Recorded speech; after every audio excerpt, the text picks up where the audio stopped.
With the collapse of the oil embargo to force Iran into a confrontation over the Straits of Hormuz, the US and Israel are looking for another way to get the long-sought war with Iran started, and more to the point, need to make it look like Iran is starting hostilities in order to make it politically and more difficult for Russia and China to support Iran. Now, recall that Israel has a past history of attacking US warships and framing others to trick the US into attacks on Israel's enemies, with the Israeli attack on the USS Liberty, initially blamed on Egypt, as the most well-known example.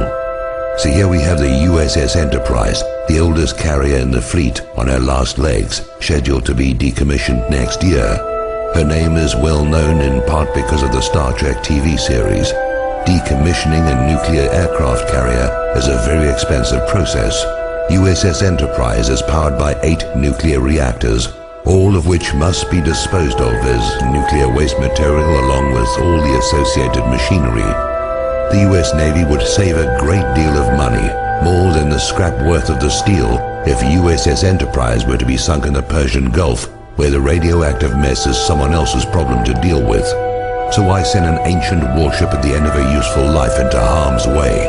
The same reason Franklin Roosevelt moved a bunch of obsolete warships from San Diego to Pearl Harbor, while the newer carriers and warships were well away from Hawaii on December the 7th, 1941. Israel has 3 Dolphin submarines, given to her by Germany. They have been seen transiting the Suez Canal in the past, and could well be operating in the Gulf of Oman, even the Persian Gulf by now, lying in wait for a used-up and obsolete warship, more useful as a sacrificial lamb than an actual weapon, a ship with American sailors to be attacked as Israel attacked the USS Liberty, then to be blamed on the designated target, Iran, by a compliant media.